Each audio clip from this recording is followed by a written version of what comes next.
So if you're new to Life Church, I want you to know that we're passionate about leading the next generation to know Christ.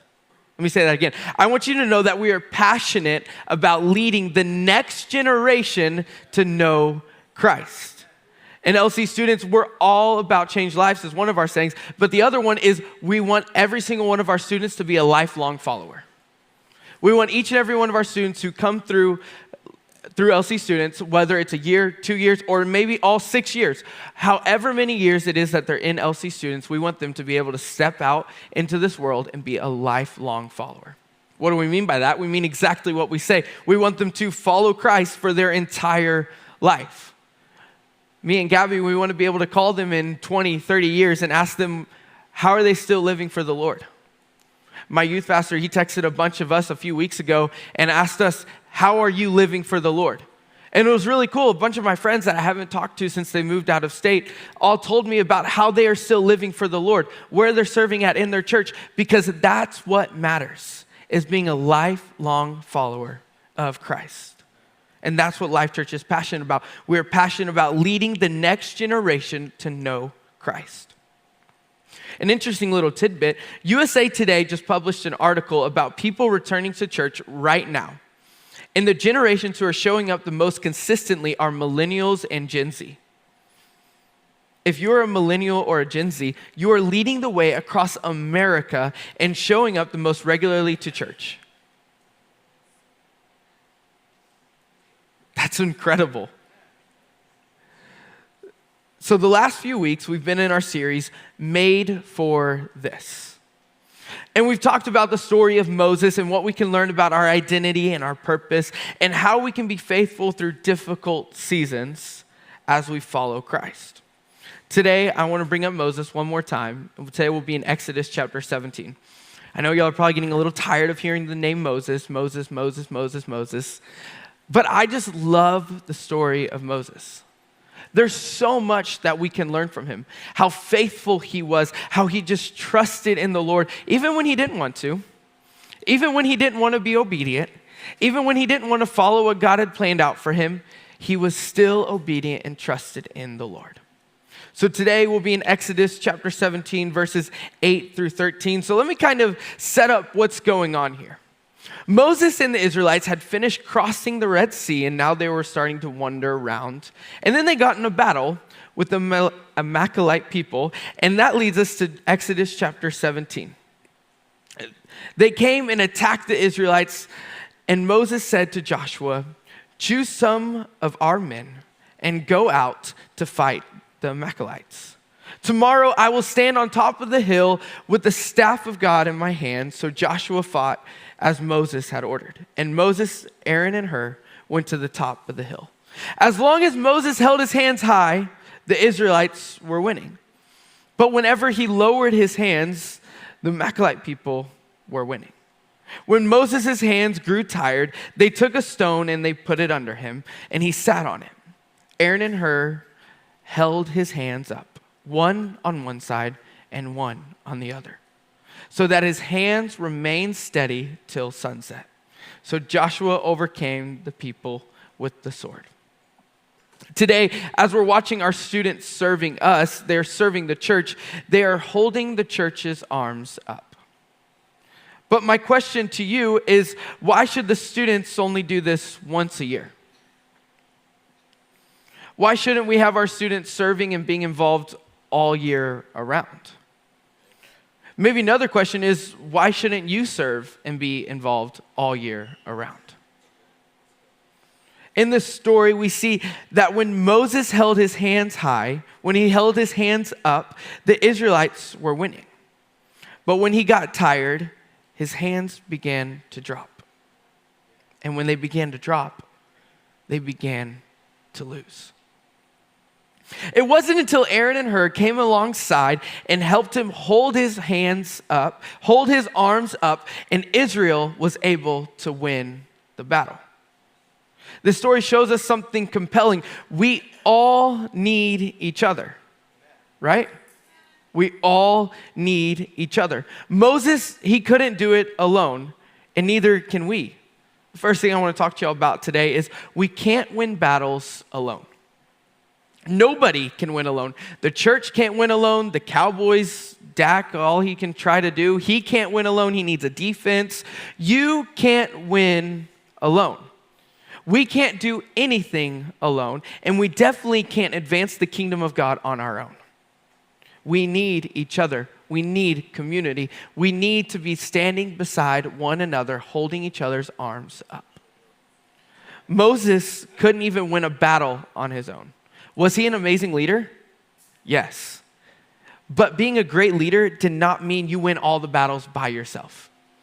He still needed a team, and he still needed to invest into that team.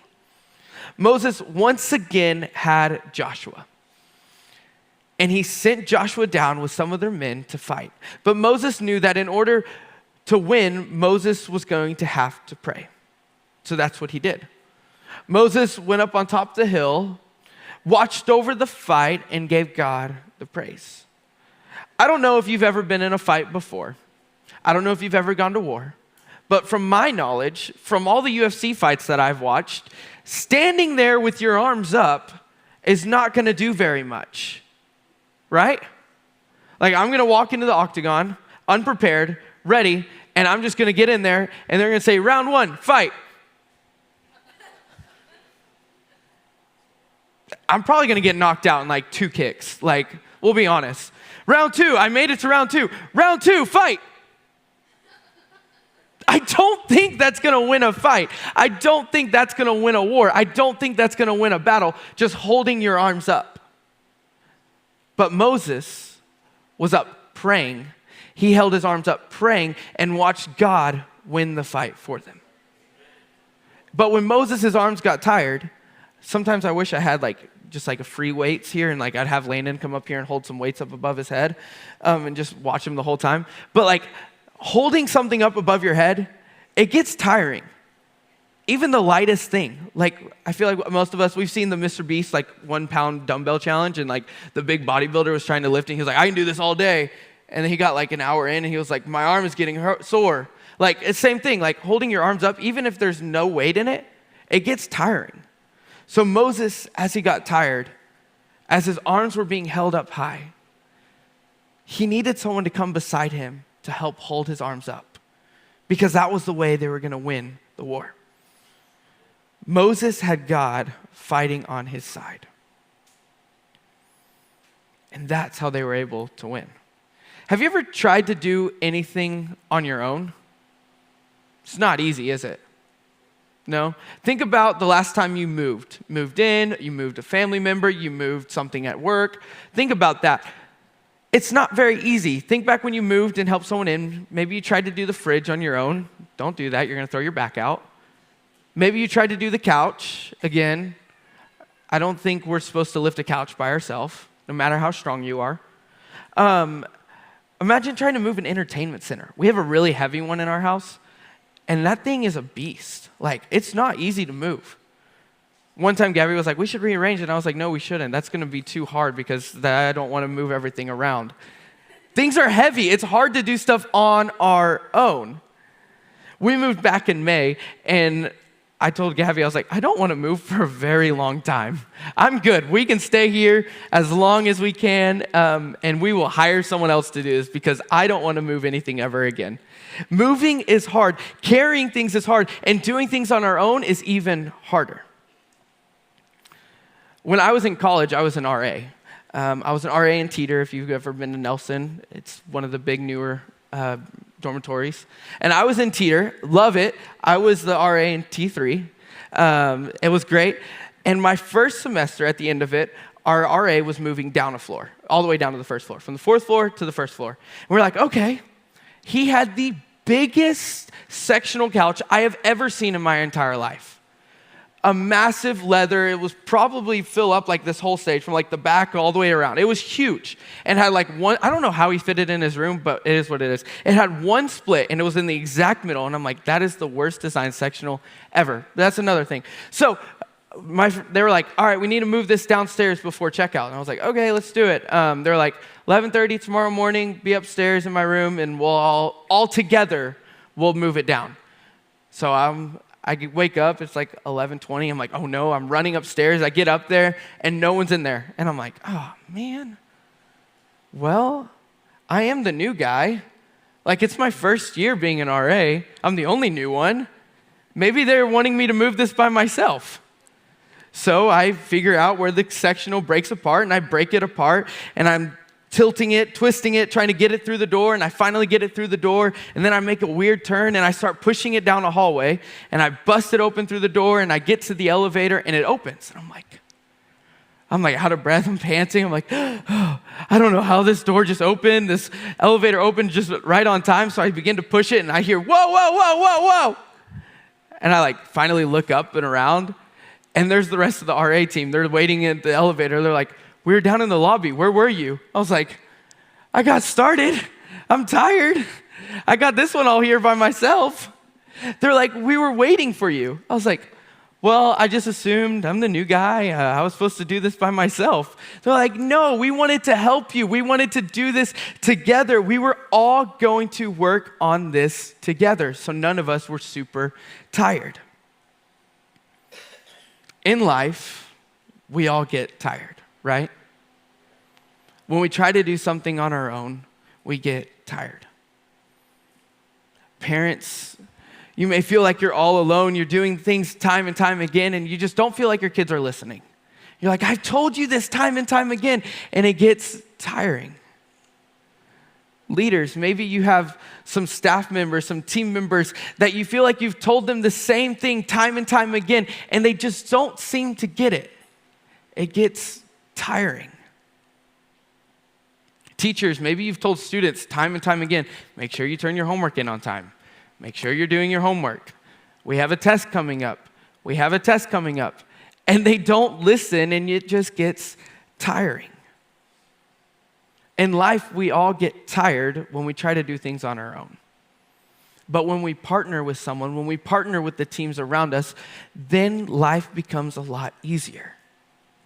That couch became a lot lighter when there was 3 other guys lifting it up than just me. Life is easier. Life is better. God doesn't call us to do things alone. He wants us to rely on our community and the people around us to help us. And that's why God gave us community. People to come alongside and lift us up when we can't do it ourselves. Throughout this year, we've been discovering that we are created for community. And once again, we see that in this story. Moses, with his arms held high, holding the staff, and as they began to get tired and they began to fall, community stepped in and helped hold his arms high.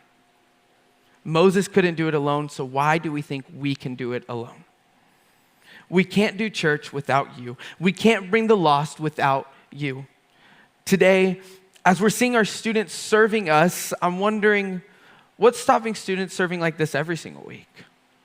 What's stopping a student being at the door, greeting, happy, excited? What's stopping a student helping in the cafe, run the coffee pots down and around, writing down your name, smiling, talking to you? What's stopping students from doing that? Better question, what's stopping you from doing that? What's stopping you from saying, yeah, I can serve in the nursery, I can serve in kids, I can go help there. I work with kids all the time. I'm an elementary teacher. What's stopping you from going and stepping in and being like, hey, I know this, let me help them? What's stopping you from serving in LC students? What's stopping you? You might have had a youth leader that poured so much into you. Why aren't you not pouring that on to the next generation? God has called each and every one of you for a purpose, for a reason. We learned that the last 4 weeks, made for this. We were made for a reason. We're made for a purpose, and we're able to learn through Moses' story what we're supposed to be doing. So why not you?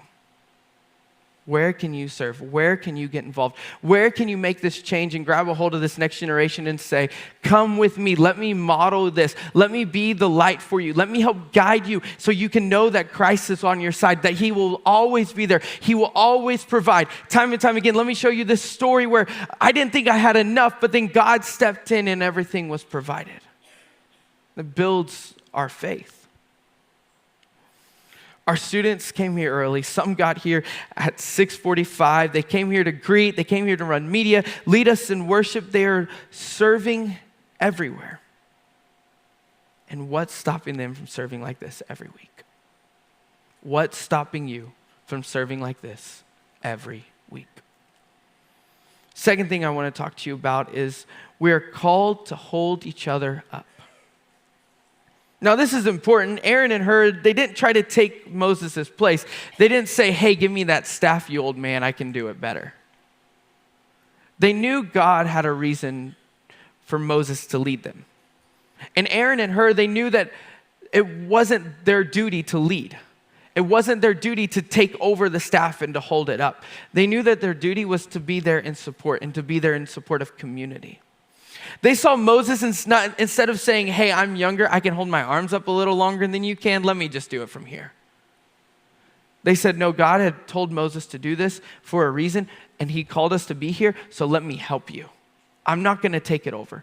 I don't know about you, but I know a lot of us want to be the ones seen.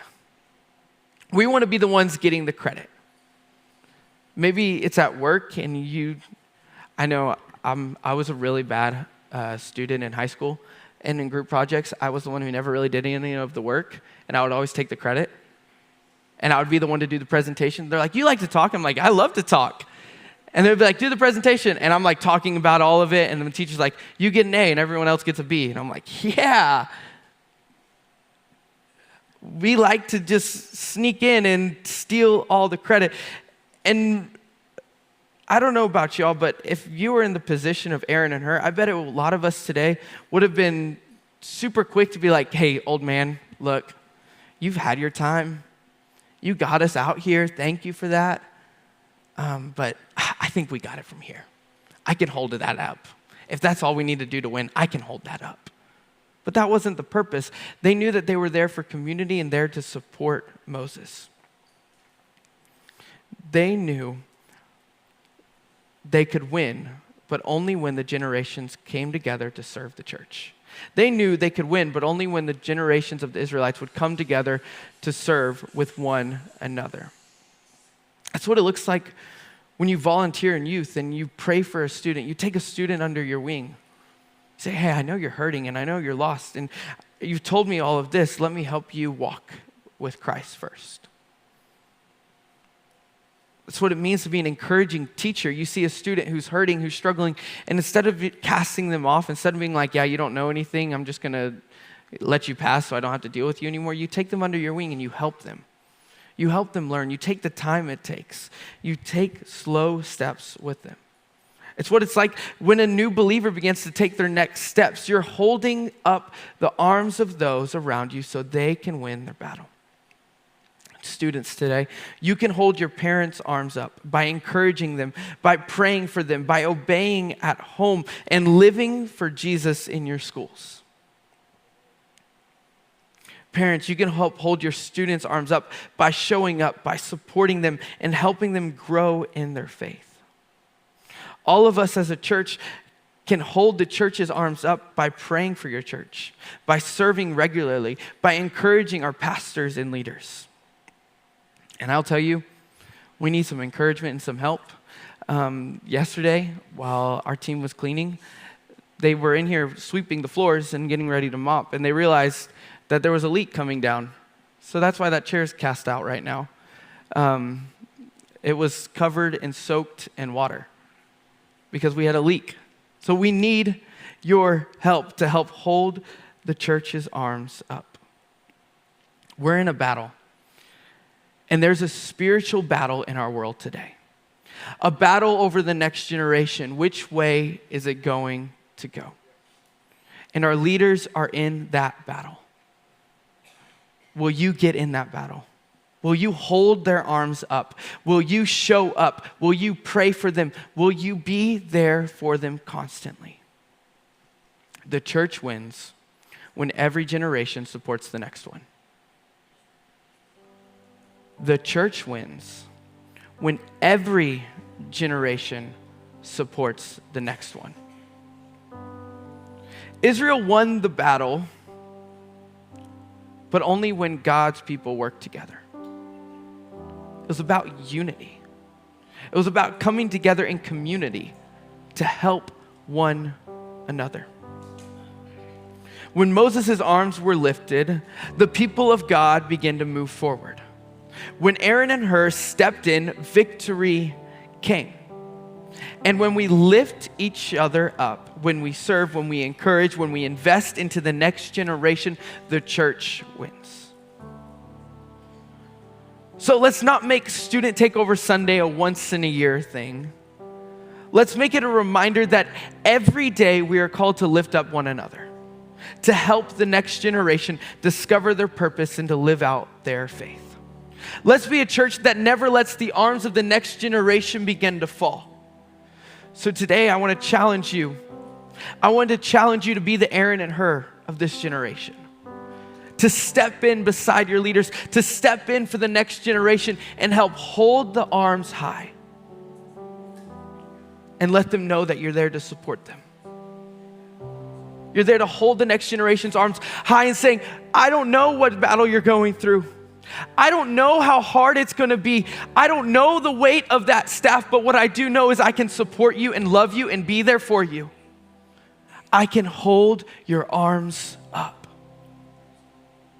In community, we can serve one another.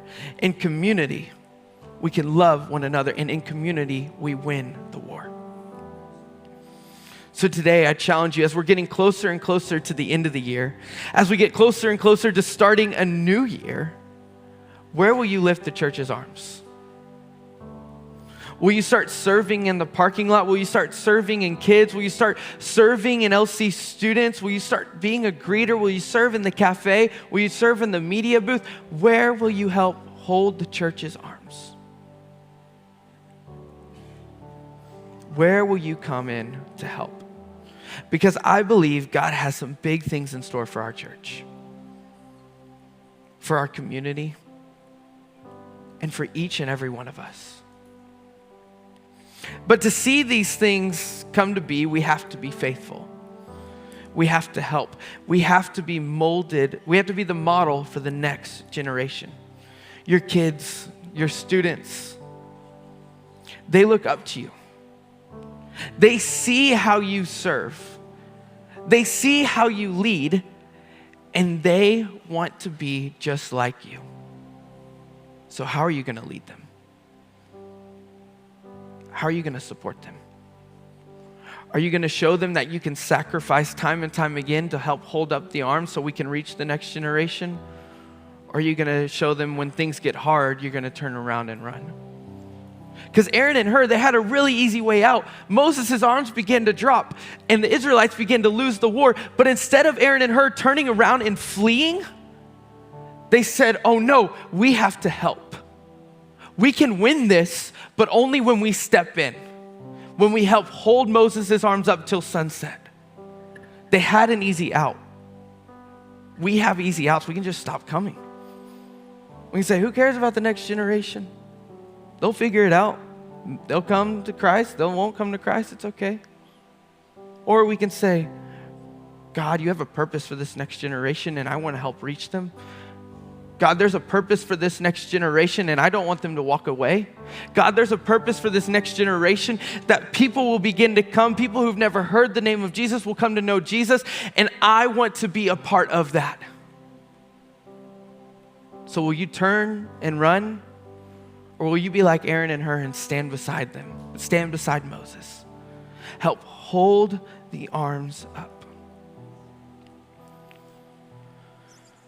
So today, as you're sitting here, as you're saying, I know I can help the church, but where?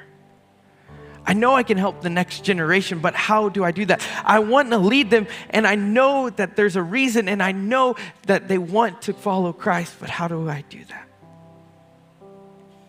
First, let's take a stand. We'll pray for that next generation. We'll pray for the church. We'll pray for the leaders. When the leaders' arms get tired, how will you hold their arms up? How will you step in faithfully? So Jesus, thank you so much.